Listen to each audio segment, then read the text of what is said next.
사는 인생이 그 성경에 의하면 한 번뿐인 인생이라 그렇게 얘기하죠. 두 번 있는 인생도 아니고. 그래서 한 번뿐인 인생, 귀한 인생이기 때문에 행복하게 사셔야 됩니다. 여러분 일평생 남은 생에 되도록이면 행복하게 사시기를 축원합니다. 여러분 부모가 자녀에게 바라는 게 있어요. 통계가 이렇게 나와 있는 거 봅니다.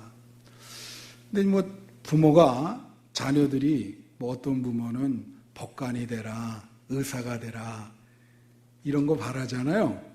그런데 아니 만약에 자녀가 그 소원대로 법관이 됐는데 병에 걸려서 일찍 죽었어요. 그러면 법관이 된다는 게 무슨 소용이 있겠습니까? 부모님이 바라는 공통적인 것이 뭐냐? 그거는 이겁니다. 살아라. 어떤 상황이든지 살아라. 다 같이 살아라. 그렇지 않겠어요? 그 뭐 중병에 걸려가지고 그렇게 있으면 옛말에 그러면 부모에게 불효하는 거다 그런 말이 있잖아요. 부모들은 다 어떤 상황에서든지 살기를 바라요. 그죠? 살아야 됩니다. 자녀들한테 너 잘 사는 게 딴 거 말고 그게 나한테 효도하는 것이다. 근데 살아라는데 근데 또 하나 덧붙인다면은 부모가 바라는 게 뭐예요? 살되 행복하게 살아라. 그죠?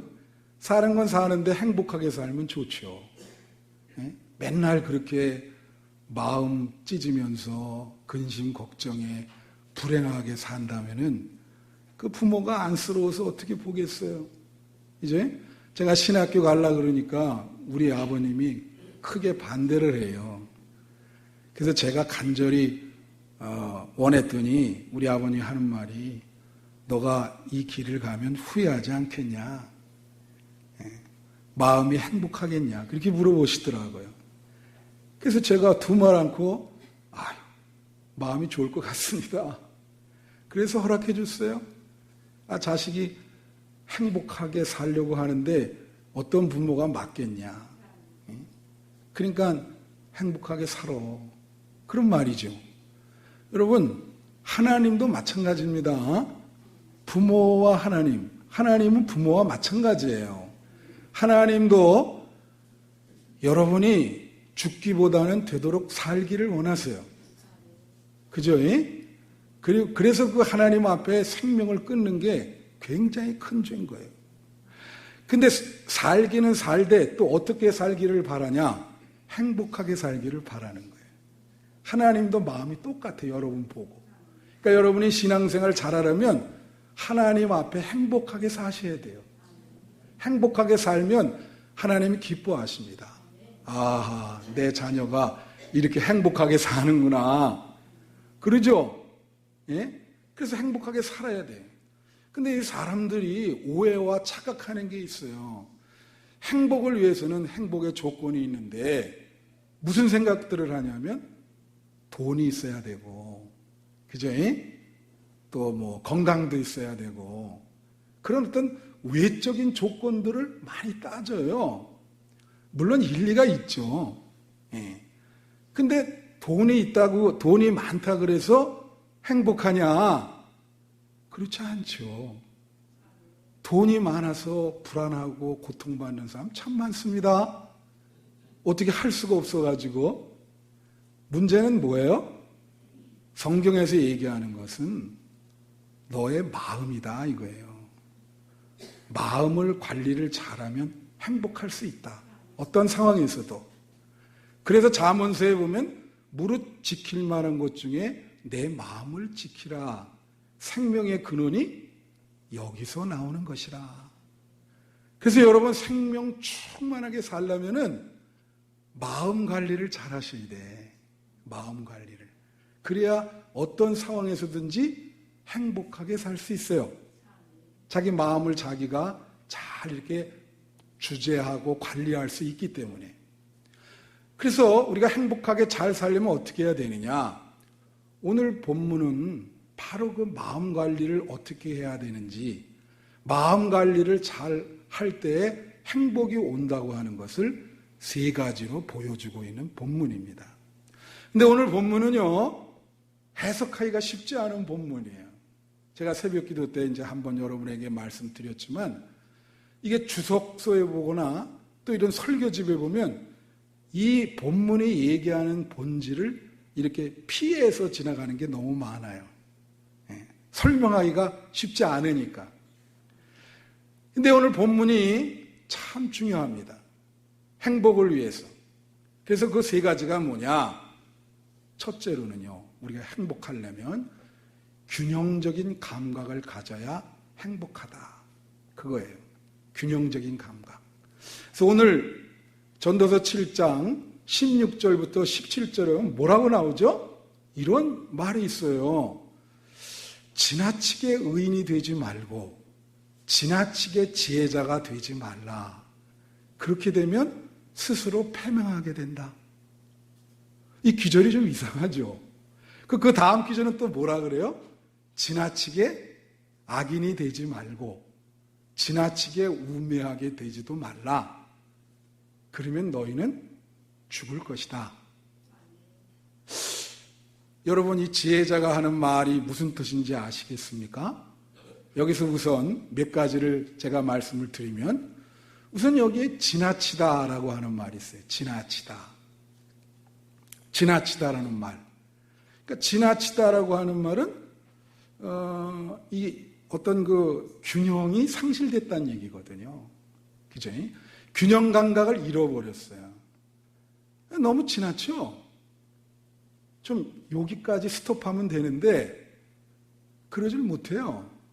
계속 지나치게 그렇게 하는 거예요. 그죠? 예. 그래서 이 지나치다 하는 것을 뭐라 하냐면 극단이다. 그렇게 극단주의다. 예. 아니면 파나티즘이라 그래서 너무 극단적으로 막 몰입하는 그런 걸 말해요. 근데 성경은 중용을 얘기합니다. 중용. 예, 중정이라 그러기도 해요. 예, 가운데에 정확히 자리를 잡는다. 그런 뜻이거든요. 중정. 그런데 이거는 동서양에서 강조하는 거예요. 동양에서도 중용이라는 책이 있습니다. 공자와 유교. 중용이라는 책이 되게 중요해요. 반드시 읽어야 될 책이에요. 옛날 선비는. 서양에서도 아리스토텔레스라고 하는 사람이 그의 윤리학의 책에서 가장 윤리의 기본이 중용이다 그랬어요. 중용. 야한 극단에 지나치지 않는 것. 그러니까 이 중용을 하면서 균형을 잡아야 마음이 행복하다는 거예요. 근데 우리 마음이 그렇지 않아요. 그래서 사람들이요, 대부분 뭐에 있냐면 흑백 논리를 갖고 있거든요. 그래서 어떻게 생각하냐면 흑 아니면 백이야. 모 아니면 도요. 중간이 없어요. 제가 언제 한번 얘기했죠. 어떤 목사님이랑 대화를 하는데 그런 얘기를 하시더라고요. 뭐라고 얘기하냐면 자기는 누가 어떤 사람을 딱 얘기하면 그 사람이 좋은 사람, 또 어떤 사람을 얘기하면 나쁜 사람, 이게 금방 구분이 된대요. 제가 그분과 대화하면서 뭐라 하는지 아십니까? 죄송한 얘기인데 제가 그런 바른 말을 해서 늘 좀 그런데 제가 이렇게 했어요. 목사님은 참 제가 볼 때는 미안하지만 설교할 자격이 없는 것 같습니다. 왜? 인간의 고뇌하는 인간의 깊이에 대해서 전혀 모르시는 것 같아요. 인간성의 그 깊이, 고뇌의 깊이. 여러분, 사람이 그렇게 단순하지 않습니다. 그죠? 아니, 딱 보고 저 사람 좋은 사람, 딱 보고 이 사람 나쁜 사람, 어떻게 그렇게 단순하게 사람을 구분할 수가 있어요? 그렇게 해가지고 어떻게 깊이 있는 설교를 하겠어요? 본인 자신이 인간성에 대해서 전혀 통찰력이 없는데. 여러분, 제가 언제 한번 얘기했죠. 문학과 지성사를 만든 사람 중에 김병익이라는 사람이 있어요. 이분이 그 조선일보에 인터뷰 크게 났는데, 그분이 뭘 연구했냐면, 누구를 연구했냐면 이완용을 연구했습니다. 여러분, 이완용이 누구죠? 나라를 팔아먹은 사람 아니에요. 이완용! 그러면 을사오적 그래가지고 그 후손들은 어떻게 살까요? 딱! 근데 이 사람이 그분을 연구하다가 너무나 놀란 거예요.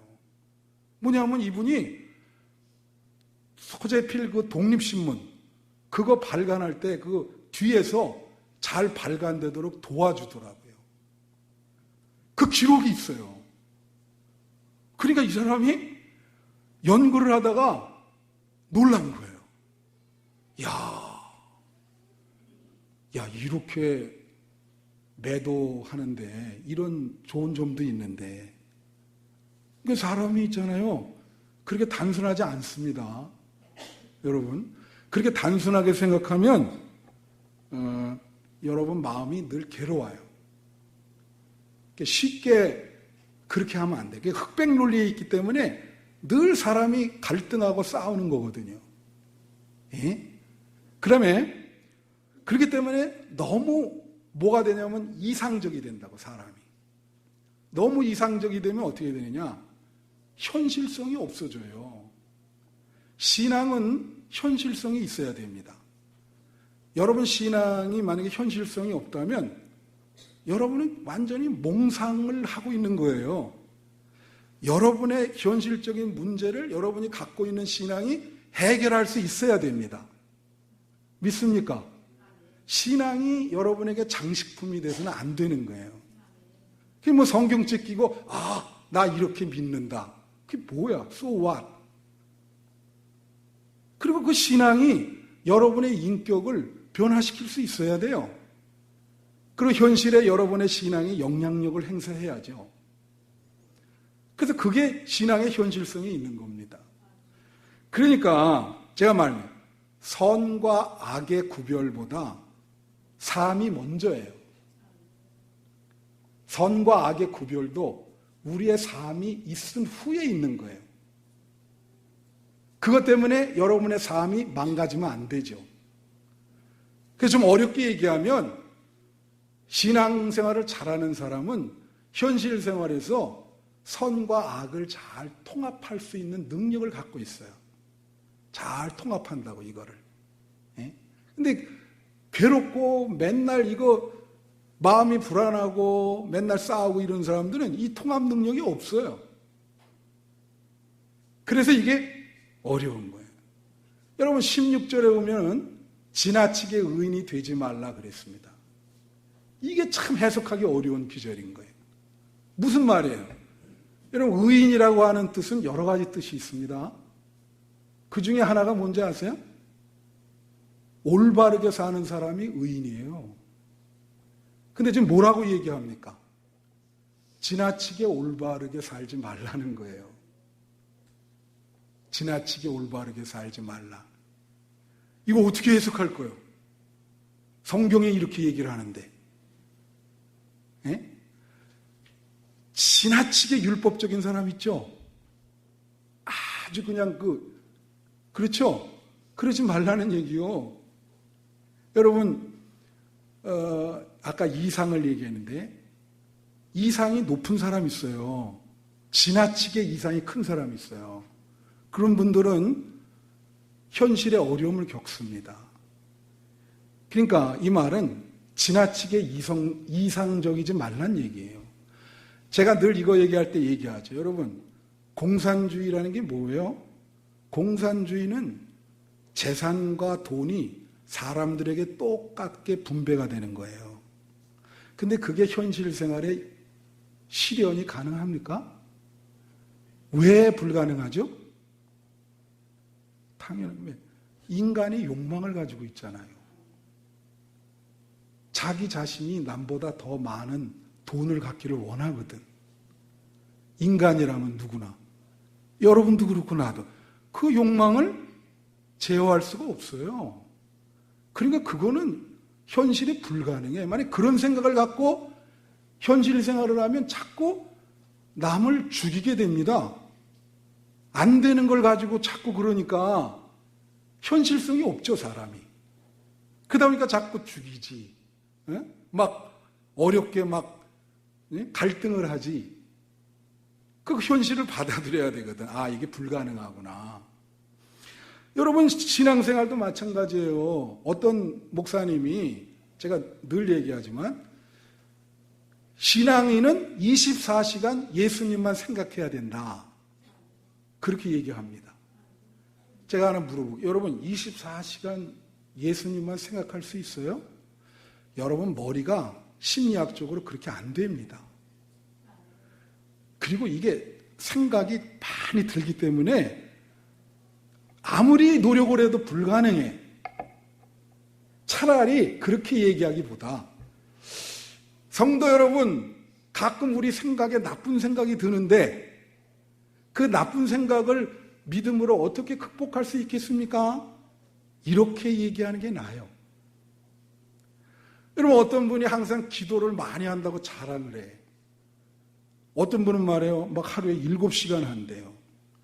여러분, 7시간 동안 무릎 꿇고 앉아서 하나님만 생각하는 것은 불가능합니다. 그가 얼마 동안 기도했는지 난 몰라요. 하나님만 알지. 근데 잡생각이 많이 들거든요.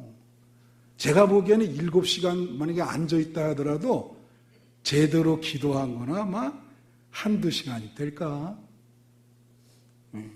그거 자랑할 건 못 되는 거예요. 불가능하다. 그러니까 자꾸 그렇게 되면 어떻게 되느냐? 이게 현실성이 부족하니까 자꾸 갈등을 일으키게 되고 마음이 불편해요. 균형 감각을 상실해. 그래서 여러분, 마음을 좀 평안히 가지려면 여기 지나치게 의인이 되지 말고 지나치게 악인이 되지 말고, 이 말씀 되게 중요한 거예요. 균형 감각이 필요한 거예요.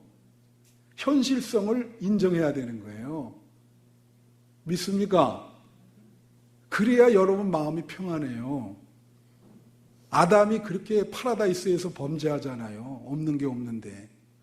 그 에덴 동산에서. 그래서 여러분에게 말씀드립니다. 이 균형이 중요하다. 두 번째로, 마음이 평화롭게 행복하게 살려면 자신의 한계를 깨달아야 행복할 수 있다.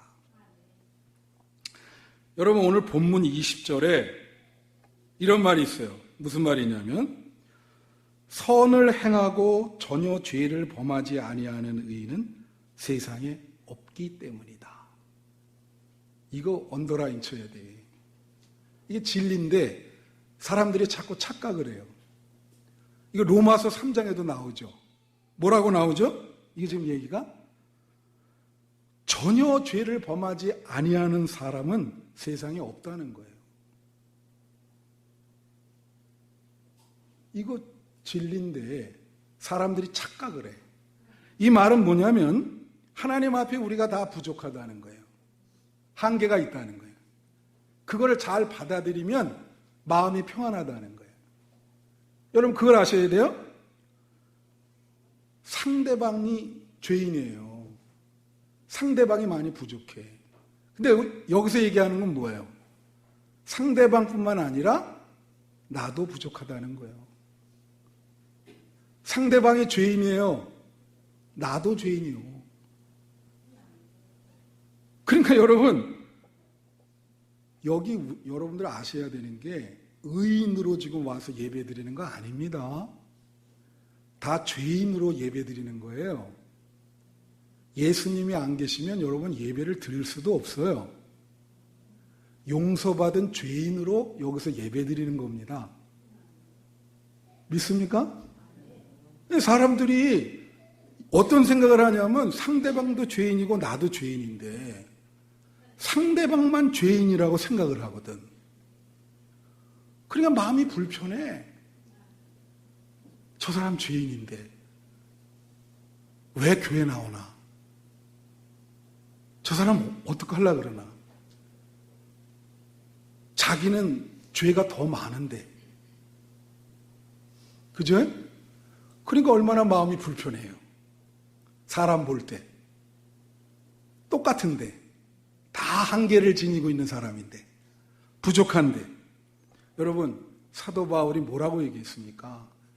율법을 지킴으로 구원을 받을 수 없다. 로마서의 핵심이잖아요. 그 말은 뭐예요? 율법이 613개가 있어요. 613개. 바울이 보니까 그걸 다 지킬 수 있는 인간은 없는 거예요. 해 아래. 그러니까 뭐라 그래요?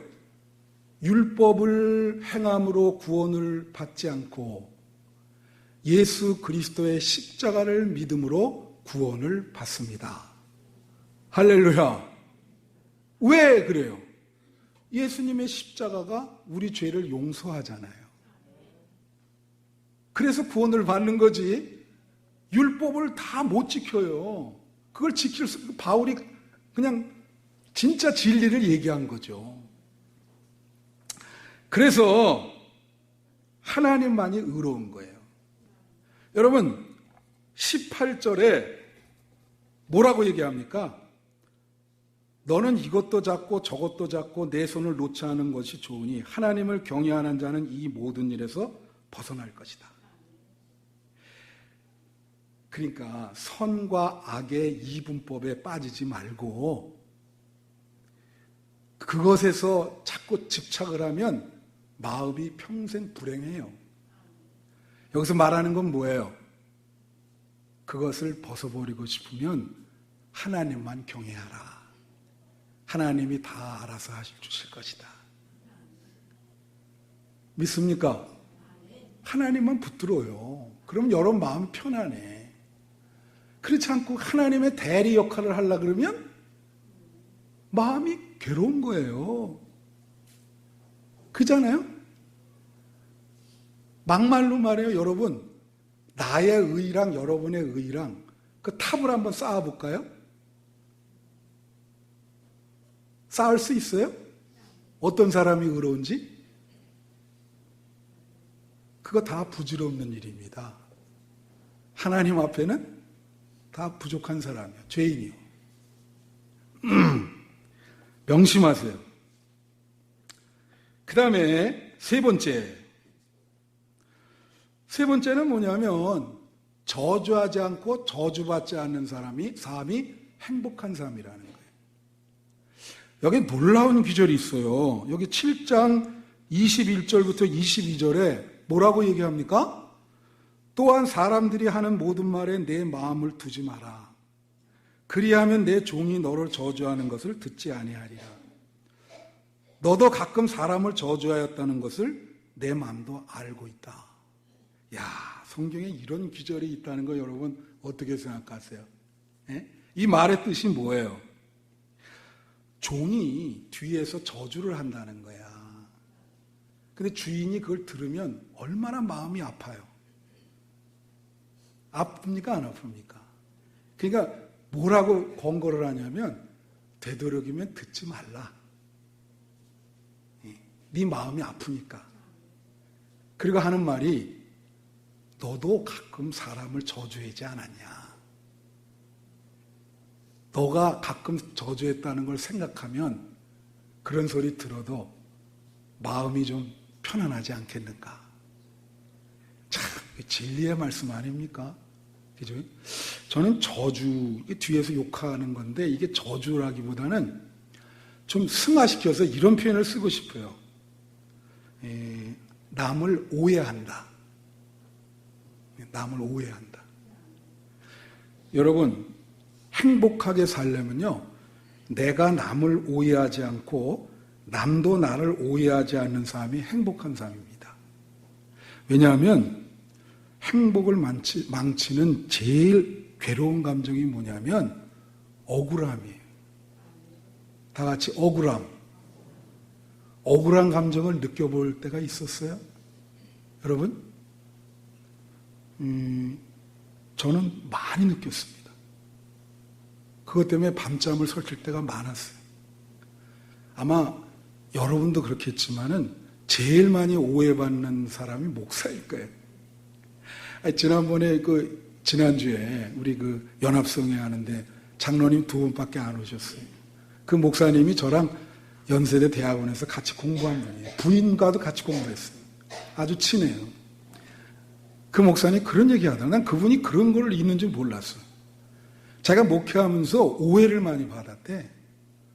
왜 그러냐니까, 인사를 안 받는다고. 그래서 자기가 너무 그 쇼크를 받아가지고 그 집을 찾아갔다는 거예요. 그래서 그랬다는 거지.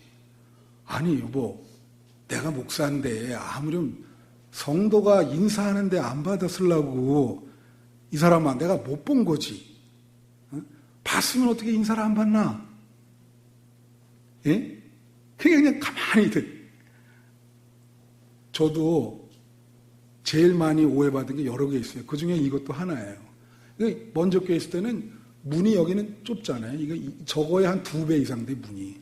그러니까 사람이 한 명이 나오는 게 아니라 막 5, 6명씩 몰쳐서 나와요. 그러면 손을 잡아서 악수를 해야 될 거 아니야. 얼마나 어려워요, 그게. 그래서 제가 말했잖아요. 자꾸 나는 악수 안 했다 그래서 식구들 데리고 연습까지 했다니까. 이거를 효과적으로 악수를 다 할 수 있는 방법이 뭐냐? 탁, 탁, 탁. 이렇게 얼마나 그게 스트레스가 되면 그러겠어요. 그러지 않아요, 여러분? 이게 쉬운 게 아닙니다. 여러분도 오해 많이 받을 때가 있죠? 괜히 자기가 하지도 않았는데 저 사람 그랬다 그러면 밤에 잠이 옵니까? 얼마나 억울한데, 그죠?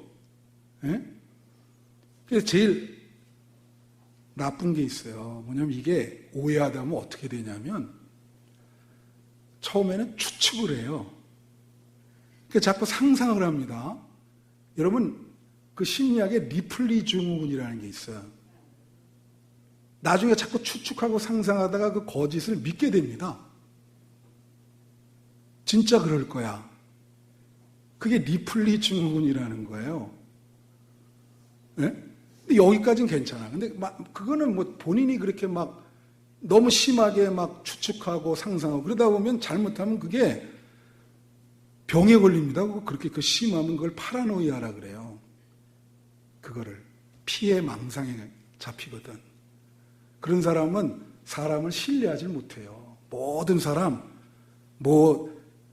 이렇게 뭐를 이렇게 해도 여기에 균이 있지 않나, 앉으려 그래도 여기 이거 괜찮을까, 그게 심해지면 그렇게 되는 거예요. 예? 그런데 이거보다 더한 건 뭐냐? 의도적으로 타인을 오해해가지고 유포시키는 사람이 있어. 이거 중상모략이죠, 이거는. 한국 사람의 이런 DNA가 좀 있습니다. 그럼 이거는 하나님 앞에 큰 죄를 범하는 거예요. 큰 죄를. 그 죄를 어떻게 다 감당하겠어요? 예? 여러분, 이거 아셔야 됩니다. 내가 오해받을 때는 펄펄 뛰어요. 근데 내가 남을 오해할 때는 그냥 넘어가요. 그러면 안 되죠. 행복하게 여러분이 사시려면 남이 나를 오해하는 것도 안 되지만 나도 남을 오해해서는 안 돼요. 믿습니까? 그거를 잘 견제하시면 여러분 마음이 평생 편안합니다. 예? 그리고 여기서 이렇게 얘기하는 이유는 사람을 그렇게 쉽게 단정질 수 없다는 거예요. 그걸 명심하셔야 돼. 그래서 이렇게 단순화시켜가지고 그렇게 오해하지 마라. 그럼 여러분도 똑같이 그렇게 돼요. 여기 그러잖아요. 되도록 듣지 마는데 네 종이 너를 저주하는 것을 되도록 듣지 마라.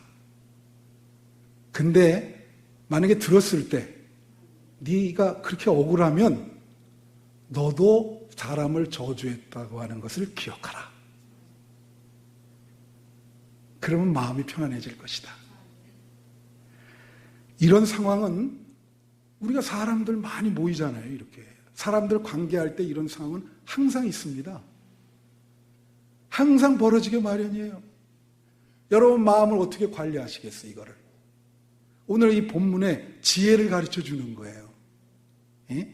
행복한 삶이란 나도 오해받지 않고 나도 남을 오해하지 않고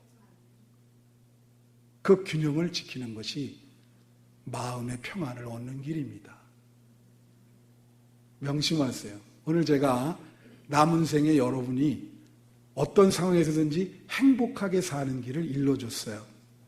성경 말씀에 근거해서. 예? 너무 지나치지 마시고 균형 감각을 가지시고 다 부족하다고 하는 것을 받아들이시고 그죠? 그리고 되도록이면 남들을 오해하지 마시고 진실을 알기가 어려우니까 하나님께 맡기세요. 그러면 여러분 마음이 편안할 것입니다. 남은 생에 행복할 것입니다.